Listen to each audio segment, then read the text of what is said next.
Welcome back.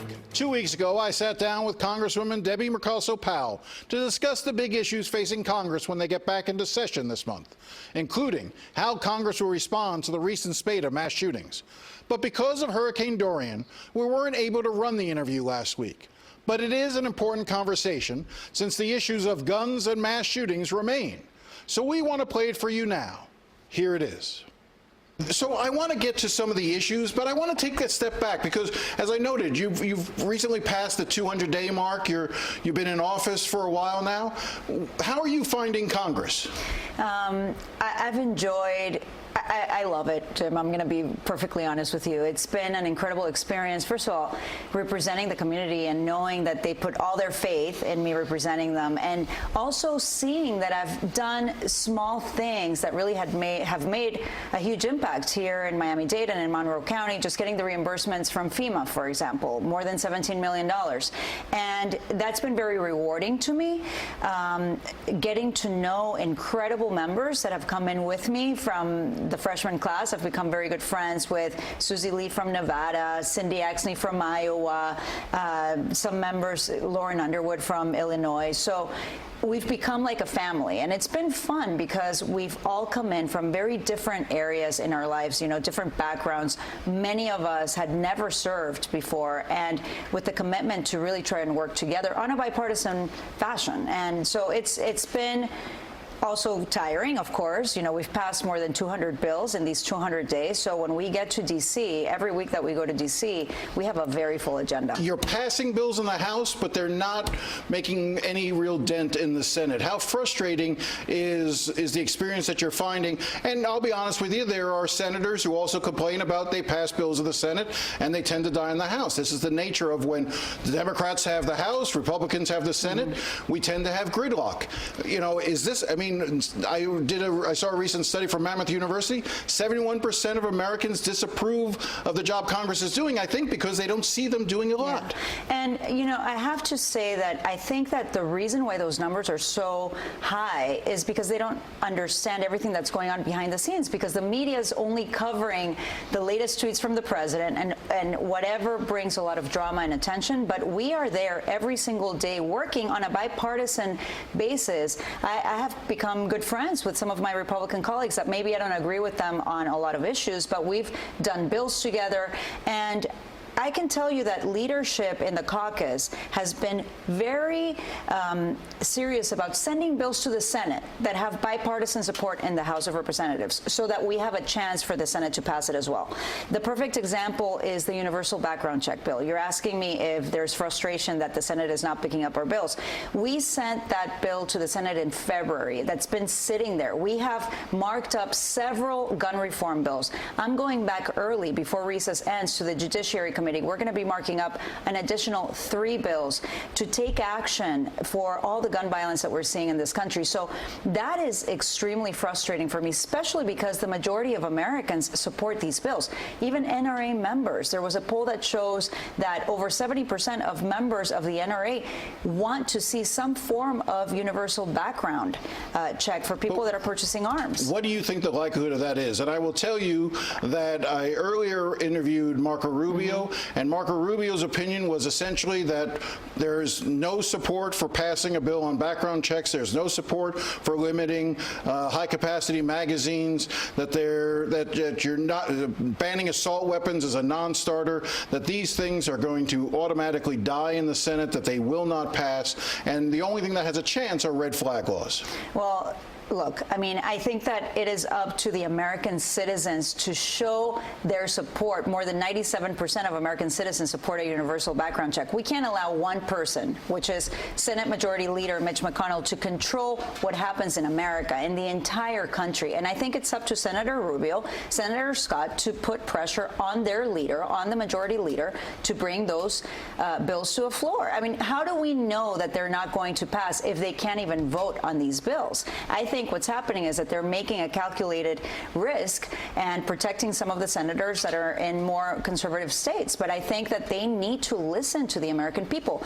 We represent our constituents. They are telling us this is what they want. I think it's time for them to listen. I think the key on the gun issue I've always found is that the reason that the NRA has always been so successful is not because of the money they donate. Money's important. I understand that in politics, but they've been able to galvanize a block of voters who are single-issue voters when it comes to guns. And it seems like, at least prior to Parkland, you never really saw single-issue voters on the other side in support of more sensible gun regulations. Is that changing? I think it is. Actually, I was at a conference with Moms Demand Action group, and they told us, you know, even in these times that it seems like things are not happening, we were able to bring to the House of Representatives, I was one of the candidates that they supported, more than, I think out of the 44 that they endorsed, 43 won their races. So I think that that's changing. Activism is extremely important. And I tell everyone when I go to my town hall meetings or when I meet with my constituents, when they ask me, what are we going to do? And I say, look, you have to be involved. You have to make those phone calls, and we have to vote. And if we want changes, we have to show up and participate. By the way, you just said something that is worth calling attention to. You hold town hall meetings. I do. You actually are in a room with constituents. You advertise in advance, which is a big change from your predecessor. Yeah. Carlos Curbelo refused to have town hall meetings. Marco Rubio doesn't have town hall meetings. A lot of people don't have town hall meetings. So I think I give you credit for at least having town hall meetings and hearing from the voters in your district. It's the only way that I know what is happening down here in South Florida. One of the things that has surprised me the most, I have to tell you, is that we've spent more time in D.C. than I expected. I thought I was going to have more time here at home. Once you're in D.C., you are sucked up by everything that is happening in Washington, D.C., and the politics, the buildings. It's like you're living in a bubble. When I come down here, it is so important for me to hear from everyone, and I represent everyone in this community in Florida's 26, regardless of what party and how you voted. I want to make sure that I am reminded every time I'm home, what are the issues that affect us the most? The environment. People are not making the wages that they need. Well, let's talk about health care for a second. You know, it seems as if with the president's, kindly can say, ping-ponging back and forth between various issues, that, you know, whether it's buying Greenland or doing something else, that some core issues like health care reform is being missed. At least the public's attention isn't focused on as much as it should. What should we be doing about health care reform, and what should the public be aware of what's already happening? Yeah, thank you, Jim, for asking me that question, because I repeat it time and time again. We have sent bipartisan legislation to the Senate that would lower American families' premiums today, if that were to be taken on the Senate. We have sent bills that would lower the cost of prescription drug prices.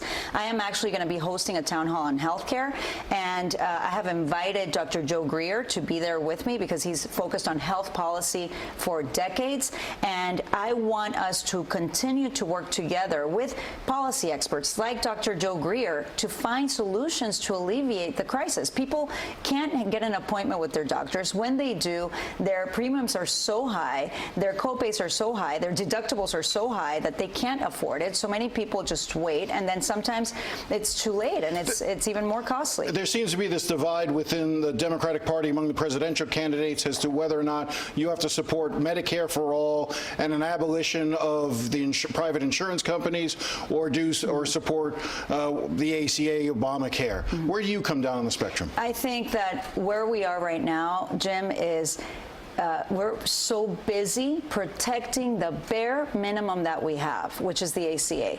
Right now, this president, while he talks about buying Greenland, which is used as a distraction tactic, they are in the courts right now suing so that they can repeal the Affordable Care Act. They have continued to do this. We're fighting, the House of Representatives is fighting this in the courts.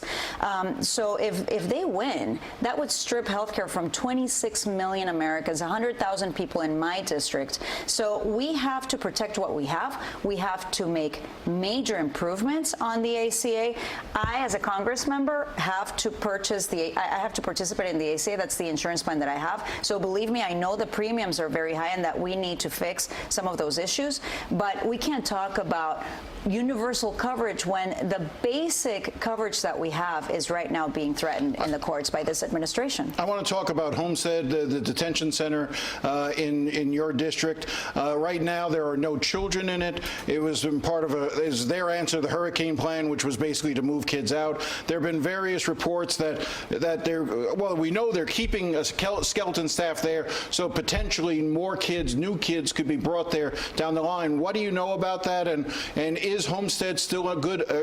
Do you think that Homestead is a good option for where to take kids? No, I still think that kids should not be held at the Homestead Detention Facility. I was happy to see that they were reducing the numbers. They've been telling me that most of them have been reunited with their families, but I sent a letter formally requesting the breakdown of how many kids went with families, where have they been sent, are they now in in-state licensed facilities, and I still have not received answers. And the reality is that when an agency like ORR or when the White House, the administration, or other agencies don't reply to a Congress member, they're basically not replying to the American people. They're not being held accountable. I continue to push for more information, and I don't have it. And so I saw that report, and I'm curious to see what's going to happen in Homestead. We just have a minute or so left. I want to ask you about the Trump administration is proposing a new rule that would allow them to basically detain families as a group indefinitely in some sort of federal facility.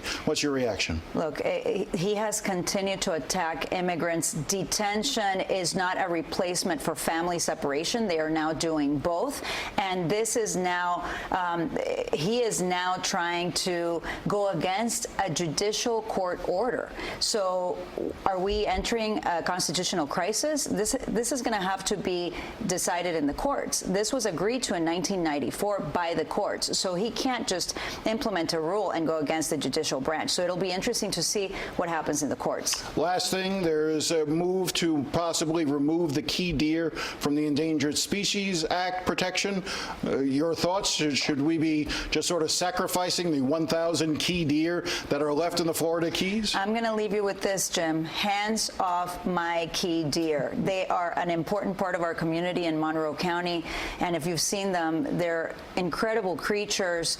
They are endangered. They face more and more dire situations when we have these very strong storms, and so I want to make sure that people participate during the public comment period, because there will be having public comments, but no, they are not going to take off the key deer from the endangered species list. Congresswoman Debbie Mucarsel-Powell, thank you very much for coming in.